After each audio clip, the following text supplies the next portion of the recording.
Mis queridos hermanos, voy a pedirles que oremos al Señor por la predicación. Oremos.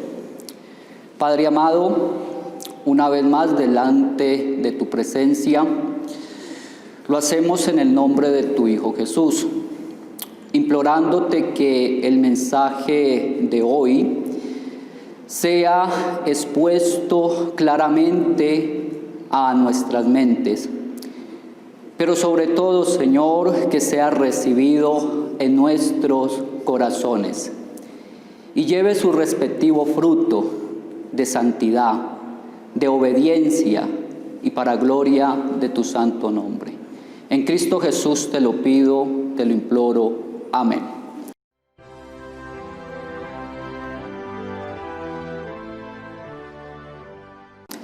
Tomen por favor asiento, hermanos.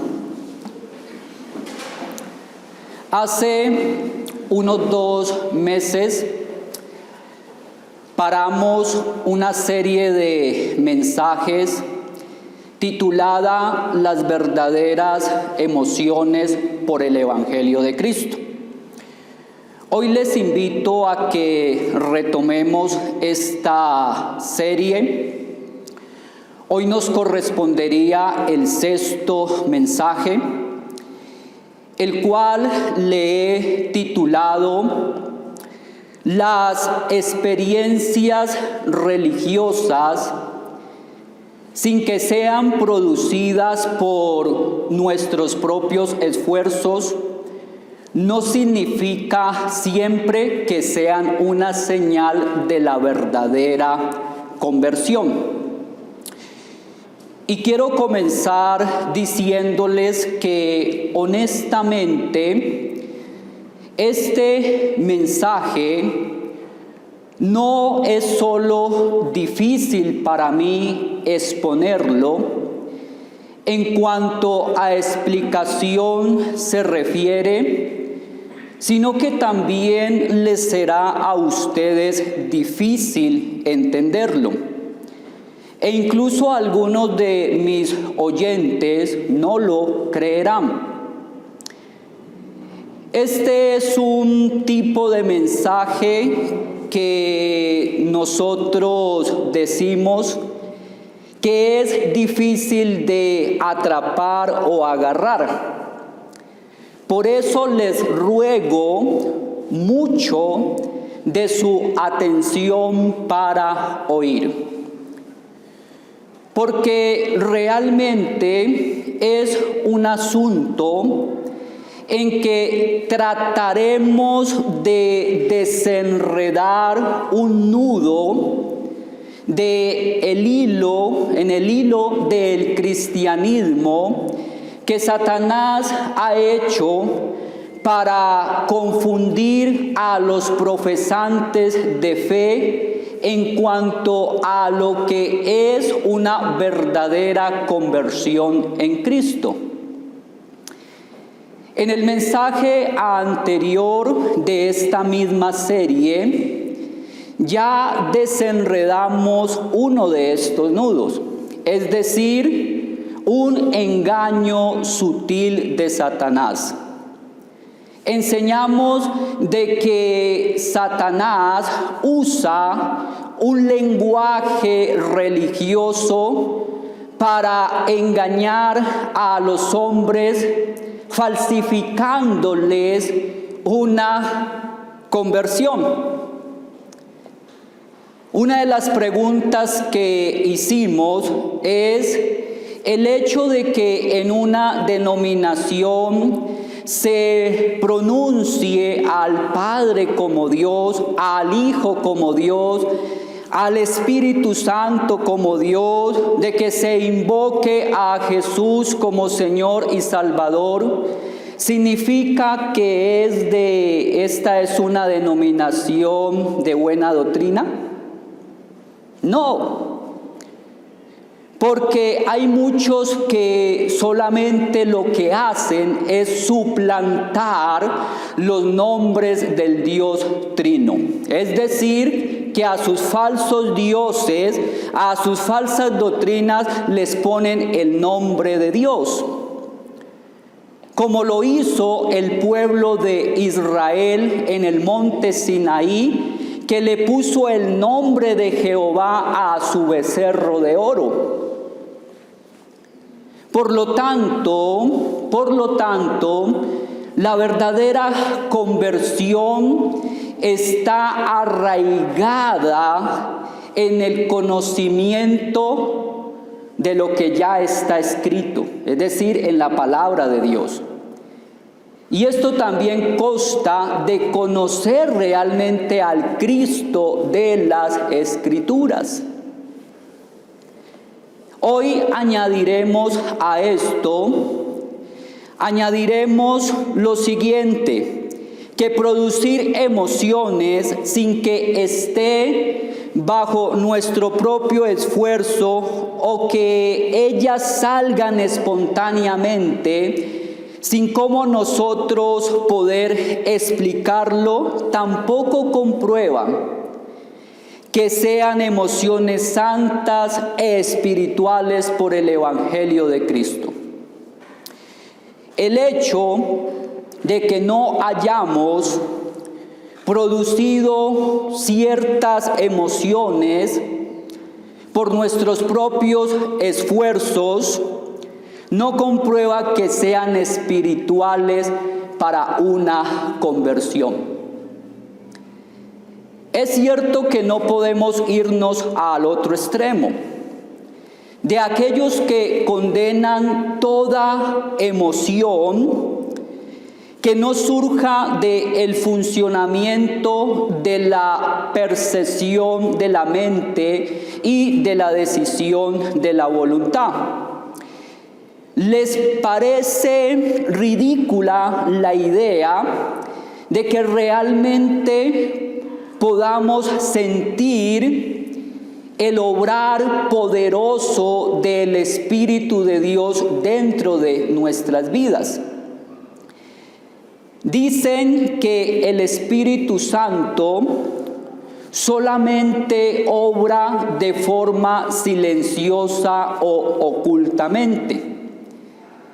Insisten de que el Espíritu Santo solamente puede obrar la conversión cuando hay un esfuerzo de nuestra parte, como por ejemplo en la oración y una lectura exhaustiva de la Biblia. Por lo tanto, concluyen, no tenemos manera de diferenciar entre la obra del Espíritu de Dios y el funcionamiento de nuestras mentes. Ellos basan la experiencia de la conversión y dicen que únicamente tiene que ser como lo fue la experiencia de Elías en la cueva del monte Oré, que está registrada en Primera de Reyes, capítulo 19, versículo 11 y versículo 3, donde se nos dice de que Elías no sintió ni vio al Señor en el estruendo de las cosas naturales, como en el terremoto y el fuego, sino en un silbo apacible. No obstante, estos críticos se les olvida precisamente lo que sucedió todo lo contrario en el día de Pentecostés.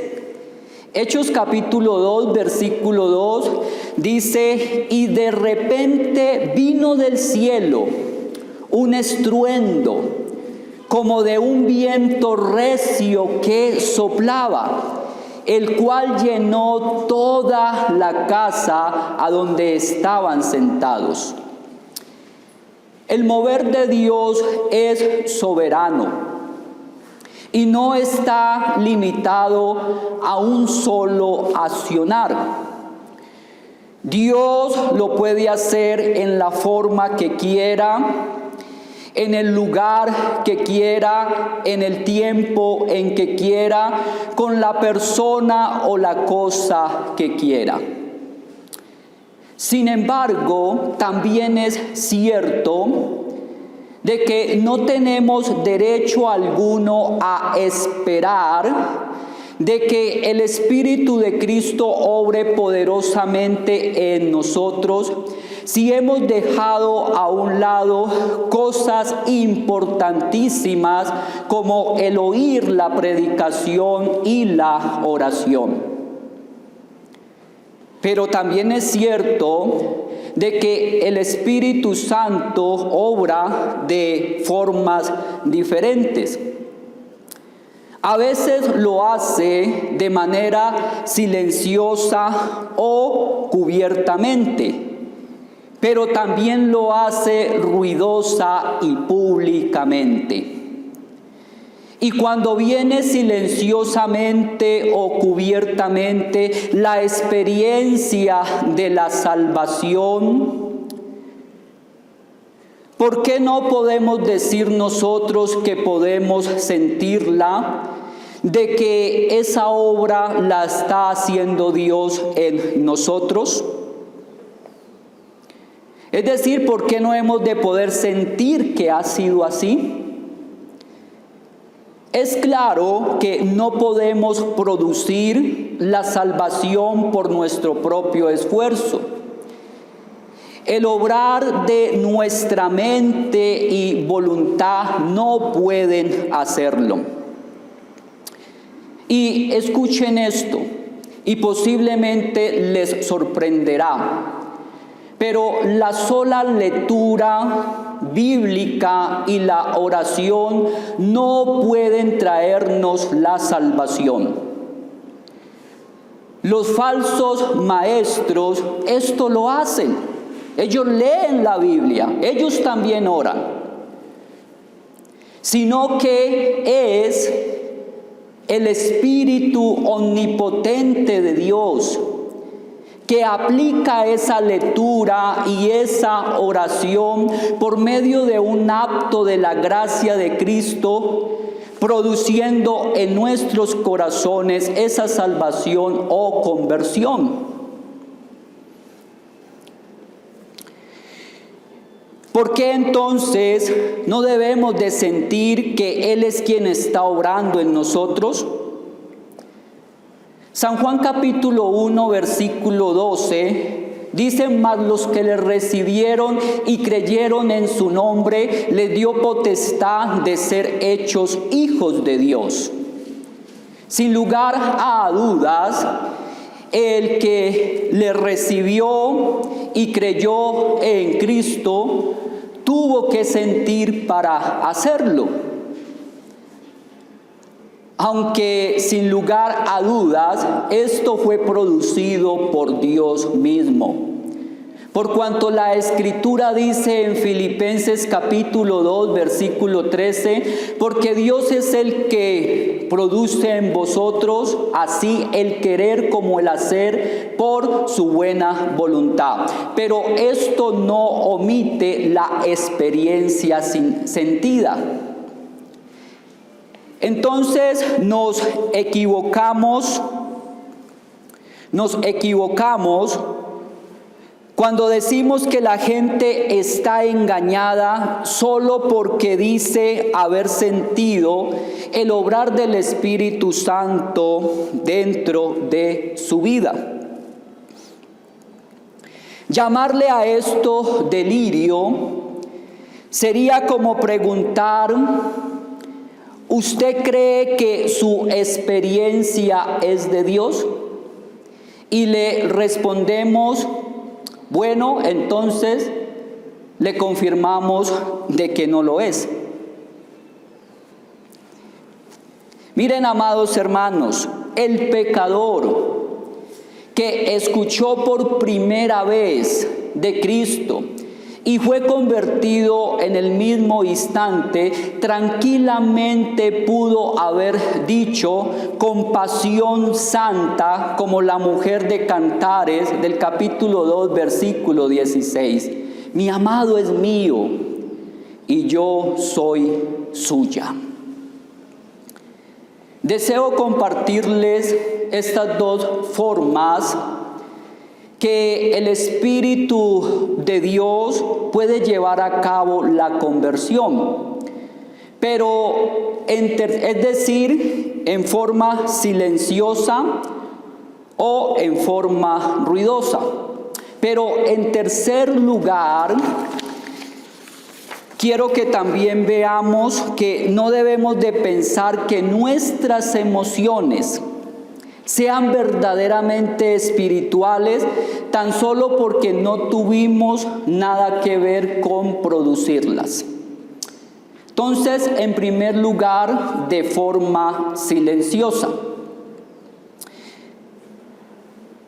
Nosotros sabemos muy bien de que las Escrituras describen la obra de la salvación como un nuevo nacimiento. Juan 3:3, como una resurrección. Efesios 2:5, y como una nueva criatura. Segunda de Corintios 5:17. ¿Qué significa esto? Todas estas descripciones nos tienen todo en común. Todas estas descripciones tienen una sola en común.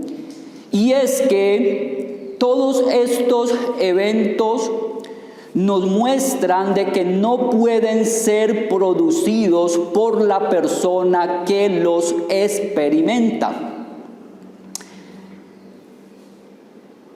El hombre no puede saber el día en que va a nacer, porque su condición de infante no le permite percibirlo. Aunque el llanto de un bebé es una muestra de haber sentido su alumbramiento, no obstante, no puede darse cuenta del evento que ha sucedido. Así como el hombre no escoge cuándo va a nacer ni qué padres tener, de la misma manera, en la regeneración o nuevo nacimiento, a la luz de la naturaleza podemos nosotros confirmar de que únicamente Dios es el autor de la regeneración de un pecador, de su resurrección espiritual, de su nueva creación.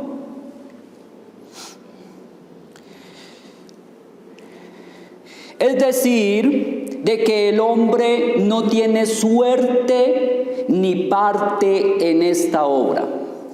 Es absolutamente pasivo.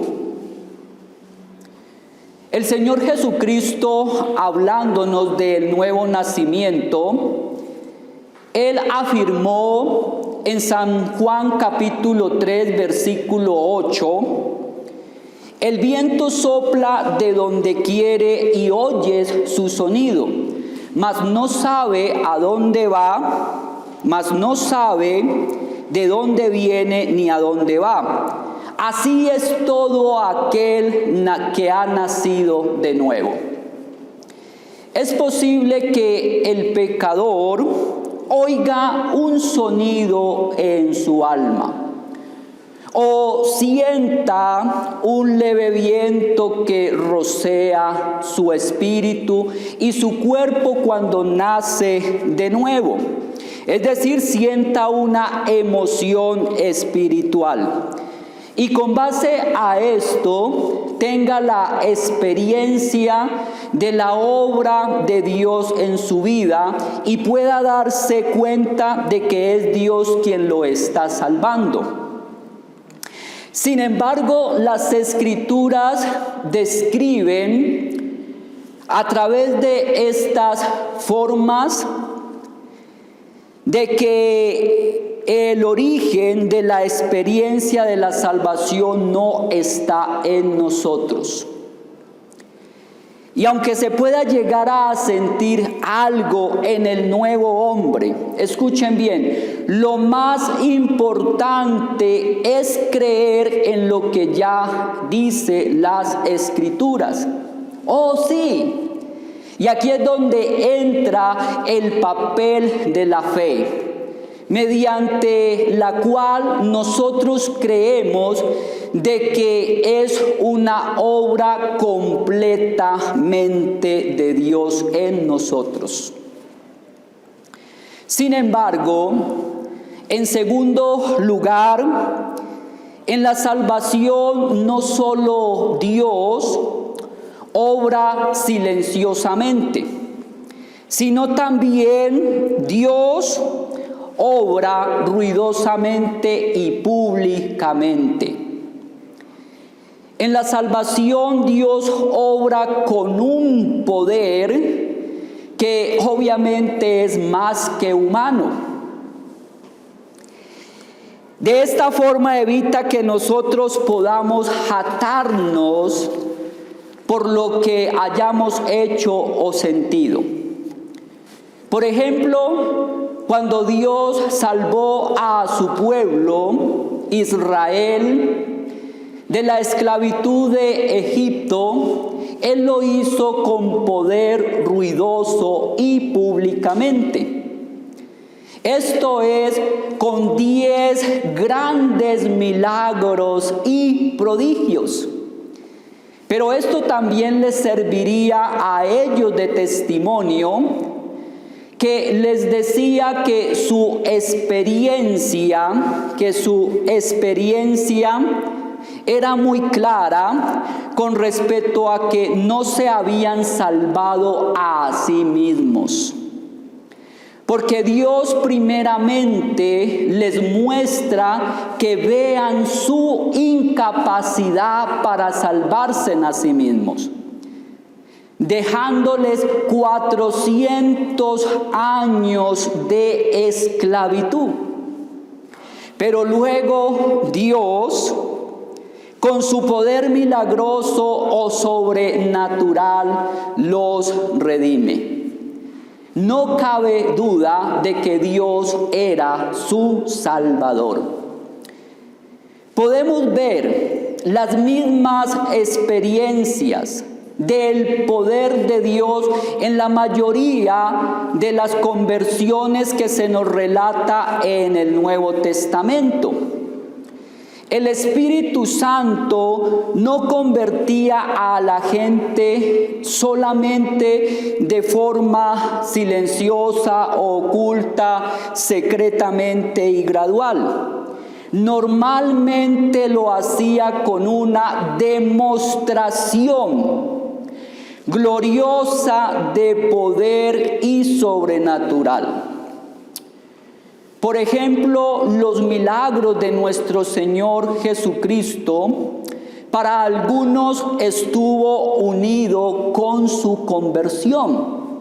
De hecho, los milagros enseñan en su trasfondo espiritual acerca de la salvación. Por ejemplo, la resurrección de Lázaro nos enseña el llamamiento eficaz a una nueva vida en Cristo.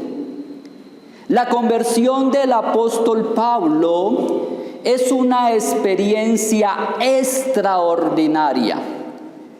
Jesús lo rodeó con su luz, lo tumbó y lo cegó. Sin embargo, debemos de notar que en ningún solo caso de estos vemos la participación de la fuerza, ¿sí?, o de la disposición de la voluntad del hombre. Lázaro, en su condición de muerte y putrefacción, estaba absolutamente incapacitado para hacer algo por sí mismo o para su conversión. Pero, en tercer lugar, no debemos de pensar que nuestras emociones sean verdaderamente espirituales tan solo porque no tuvimos nada que ver en producirlas. Hay quienes intentan probar de que sus emociones vinieron del Espíritu Santo, argumentando de la siguiente manera: yo no produje esta experiencia por mí mismo. Me llegó cuando yo no la buscaba. Por mis propios esfuerzos no puedo hacer que me vuelva a suceder. Permíteme decirte, mi querido profesante de fe, y espero no confundirte, antes bien convencerte por las Escrituras de que este es un argumento tambaleante. Escuchen esto y seguramente les va a sorprender. Pero posiblemente muchas de nuestras experiencias que no han sido producidos por nuestros propios esfuerzos han venido es a través de un falso espíritu. Segunda de Corintios capítulo 11, versículo 14 dice claramente: y esto no es maravilla, porque el mismo Satanás se disfraza de ángel de luz. Oh, mi hermano, Satanás tiene la capacidad de imitar al Espíritu de Dios poderosa y habilidosamente. Satanás puede llenar la mente de las personas negativamente y positivamente. Negativamente, Satanás es capaz de llenar la mente de las personas con blasfemias terribles y sugestiones viles. Y esas personas estar seguras que sus blasfemias y sus sugestiones satánicas no han sido producidas por su propia mente. Pero las Sagradas Escrituras nos enseñan que Satanás puede entrar en la mente, en el corazón de una persona para traicionar a Cristo, como lo hizo con Judas Iscariote. En San Mateo 22:3, puede llenar el corazón de mentiras, como lo hizo con Ananías y Zafira en Hechos 5:3. Y puede también hacer que se opongan al Evangelio sin ningún consentimiento, como lo hizo Elimas el mago, de Hechos 13:10. Pero aún sorpréndanse más de esto. Positivamente, Satanás tiene el poder de llenar los corazones de falsas consolaciones y de gozos engañosos. Y esto no debe de ser ajeno para nosotros comprenderlo. De que este espíritu de luz pueda suplantar la obra del Espíritu Santo, trayendo falsas consolaciones y gozos engañosos al pecador en aquellas innumerables iglesias de falsa doctrina. Si Satanás no pudiese hacer esto, ¿quién quisiera asistir a dichas iglesias si no pueden obtener el desasosiego que las almas buscan saciar?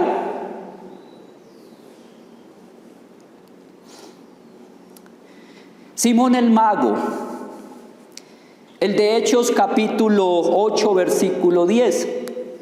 Él creía que sus artes mágicas eran una gran demostración del poder de Dios. Y quienes le escuchaban esperaban recibir algún consuelo de él. Pedro trató de aconsejar a Jesús y traerle algún consuelo diciéndole que no fuera a Jerusalén para ser crucificado. Y Satanás fue quien produjo estas palabras en su mente sin Pedro darse cuenta. Pero nuestro Señor Jesucristo, como es omnisciente, que todo lo sabe, le reprendió como si estas palabras viniesen de Satanás mismo. Apártate de mí, Satanás le dijo. San Mateo 16, 22 al 23. La falsa religión trae consolaciones, esperanzas y gozos. Si esto no fuera así, ¿cómo Satanás podría engañar a la gente? Indudablemente podemos decir que hay consolaciones, hay gozos que no se originan por nuestro propio esfuerzo. Sin embargo, eso no sería la causa para nosotros a afirmar que vienen de Dios. Los trances y arrebatos de algunos fanáticos religiosos no vienen de Dios, sino del diablo. Por eso, mis queridos hermanos, les exhorto a que abran los ojos espirituales y comprendan cuál es la realidad del cristianismo actual. No se dejen engañar por este ángel de luz, ni tampoco por sus propias experiencias religiosas. Todo deben de pesarlo a la luz de las Escrituras, que es nuestra fuente confiable. Pero sorpréndanse aún más de esto que van a escuchar de mis labios. Es posible también que tengamos experiencias que vienen del Espíritu de Dios, escuchen, pero que no son para conversión o que no son una evidencia de que con esto somos salvos. Leemos en Hebreos capítulo 6, versículo 4 al 6 lo siguiente. Hebreos capítulo 6, versículo 4 al versículo 6. Mire lo que dice: porque es imposible que los que una vez fueron iluminados y gustaron del don celestial y fueron hechos partícipes del Espíritu Santo, y asimismo gustaron de la buena palabra de Dios y los poderes del siglo venidero, y recayeron, sean otra vez renovados para arrepentimiento, crucificando de nuevo para sí mismos al Hijo de Dios y exponiéndole a vituperio. Estos versículos nos hablan de personas que una vez fueron iluminadas, gustaron del don celestial, fueron partícipes del Espíritu Santo, gustaron de la buena palabra y del poder de los siglos venideros. Pero como resultado, no eran salvos. Y esto lo ilustra el autor sagrado con una bellísima metáfora que está en los versículos siguientes, verso 7 y verso 8. Dice: porque la tierra que bebe la lluvia, que muchas veces cae sobre ella y produce hierba provechosa, a aquellos por los cuales es labrada, recibe bendición de Dios. Pero, luego dice, La que produce espinos y abrojos es reprobada, está próxima a ser maldecida y su fin es el ser quemada. La mayoría de comentaristas de teología pura concuerdan de que estos versículos no están hablando de verdaderos creyentes que pierden la salvación. De hecho, esta nunca se pierde, porque fue comprada no con nuestros propios méritos, sino por los méritos de nuestro Señor Jesucristo. Y si no fue comprada por nuestros propios méritos, tampoco se puede perder por nuestros desméritos. Por lo tanto, no está hablando de cristianos genuinos, sino de falsos profesantes de fe, que estuvieron a un paso de la conversión, pero que nunca pudieron llegar a ella. A pesar que gustaron de las maravillas del Espíritu Santo, pero no más que una pequeña degustación. Fueron participantes del Espíritu Santo, pero solamente en gracia común y no en gracia especial. Degustaron de la palabra de Cristo, de Dios, pero solamente les llegó algunos pequeños destellos de su luz.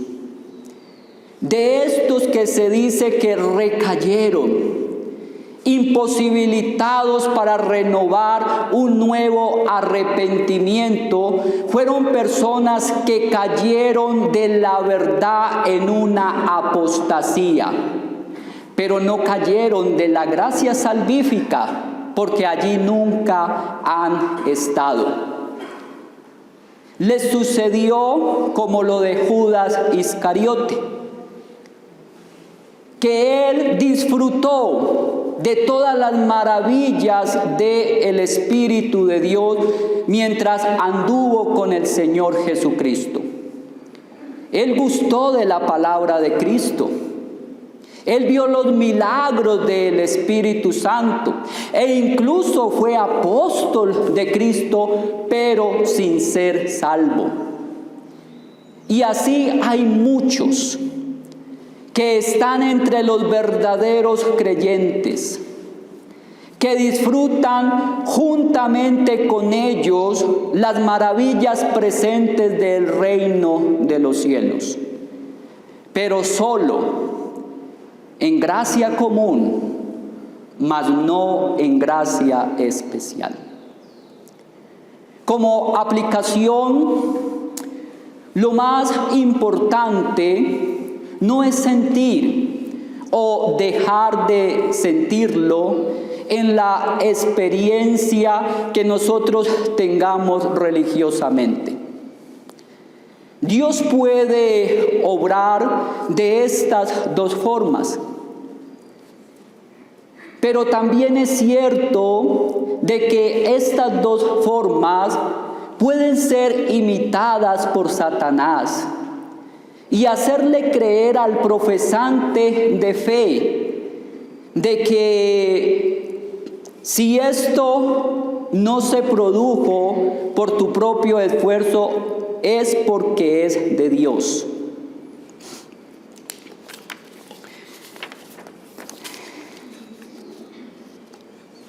Miren, hermanos, este es un sutil engaño de Satanás. Por lo tanto, mi consejo, oh mi querido hermano, es que no fijes tu fundamento de la conversión en la forma externa. Si fue silenciosamente o si fue ruidosamente.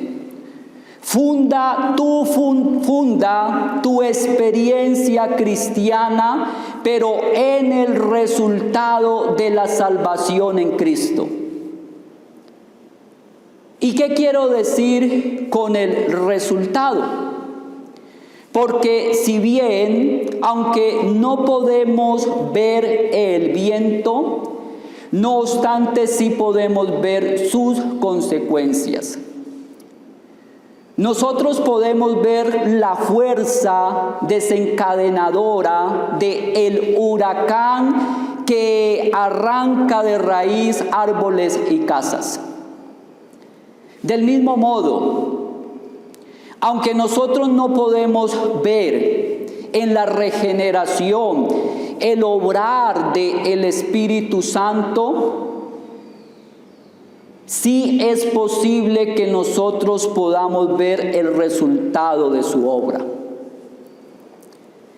Y por ejemplo, nosotros podemos ver como resultado de que podemos sentir de que nuestros pecados han sido perdonados y podemos ver que son mortificados.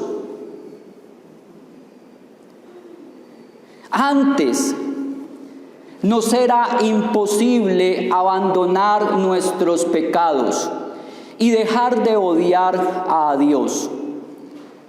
Pero ahora todo es diferente. Ahora todo es diferente.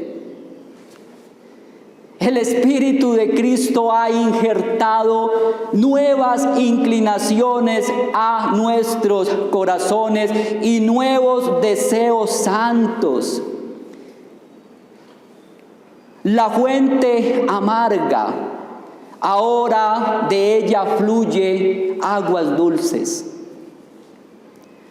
El zarzar se ha cambiado en viñedo y ahora produce uvas, ya no produce más espinos.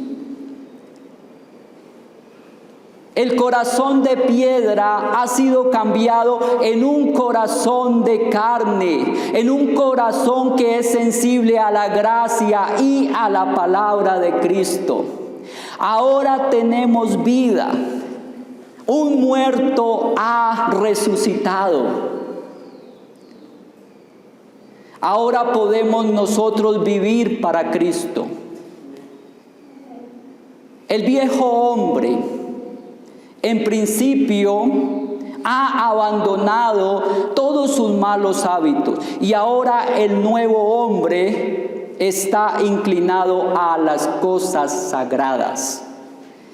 Y el Señor Jesucristo lo resume de la siguiente manera: que el que ha nacido de nuevo puede ver el reino de los cielos, ha entrado en él, porque ha sido sacado del reino de las tinieblas y ha entrado en el reino de su Hijo amado, de su luz admirable. Lo que esto significa es que ahora los ojos del alma solo miran al que está sentado en el trono de gloria y se prepara, perseverando para esperarle. Si esta no es tu experiencia, no importa lo que tú sientas o dejes de sentir. Si tu experiencia religiosa no ha sido producida por tus propios esfuerzos, no importa, no eres salvo.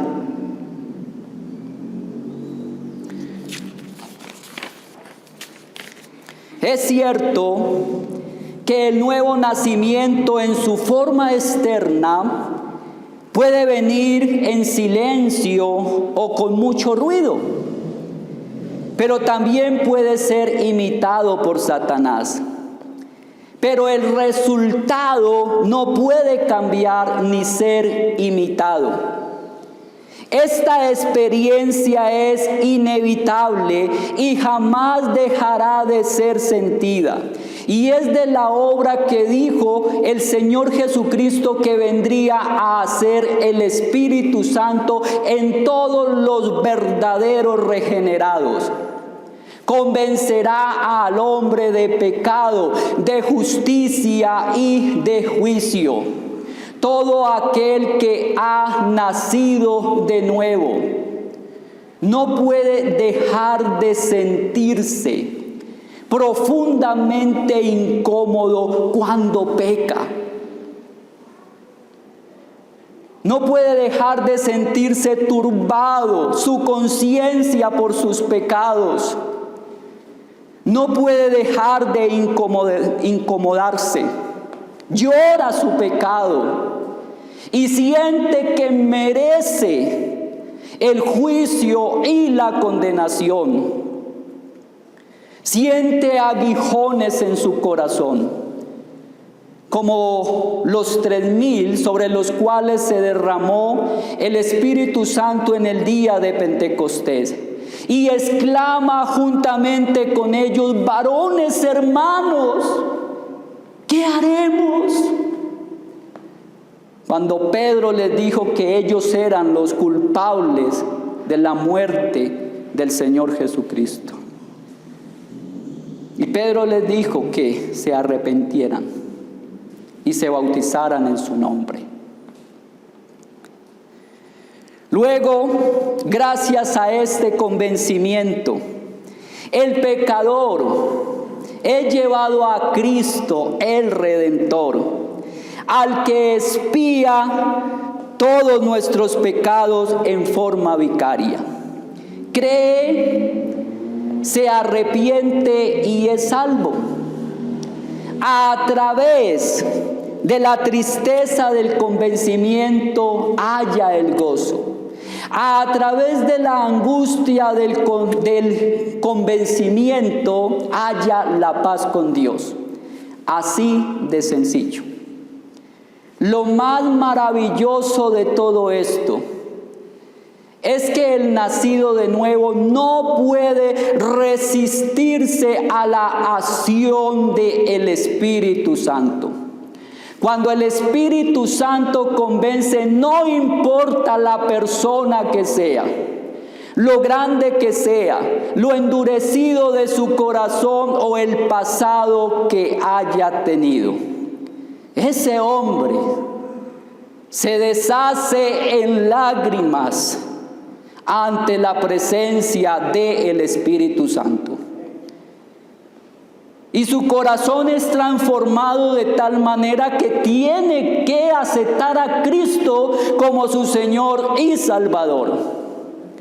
El pecador más empedernido, muerto en sus pecados, nunca puede resistirse, ni en la más mínima forma, no solo para nacer de nuevo, sino que también tiene que comenzar una vida humillada por la acción del Espíritu Santo. Y gracias a Dios que tiene que ser esto así. Porque ningún hombre no solo no puede salvarse a sí mismo, sino que también no puede llevar una vida penitente delante de Dios. Porque el hombre está totalmente incapacitado para creer en Cristo y para vivir para Él. Mis amados hermanos, esto es lo que usted necesita saber. Creer y practicar, para que su fe en el nuevo nacimiento tenga un fundamento sólido en la persona y obra de nuestro Señor Jesucristo, basada en las Escrituras y no en las experiencias religiosas tambaleantes. Padre amado, en el nombre de Jesús yo te pido que mis hermanos aquí presentes y los que escucharán este mensaje comprendan esto tan importante que hoy hemos enseñado. Te lo pido en el nombre de tu Hijo Jesús. Amén.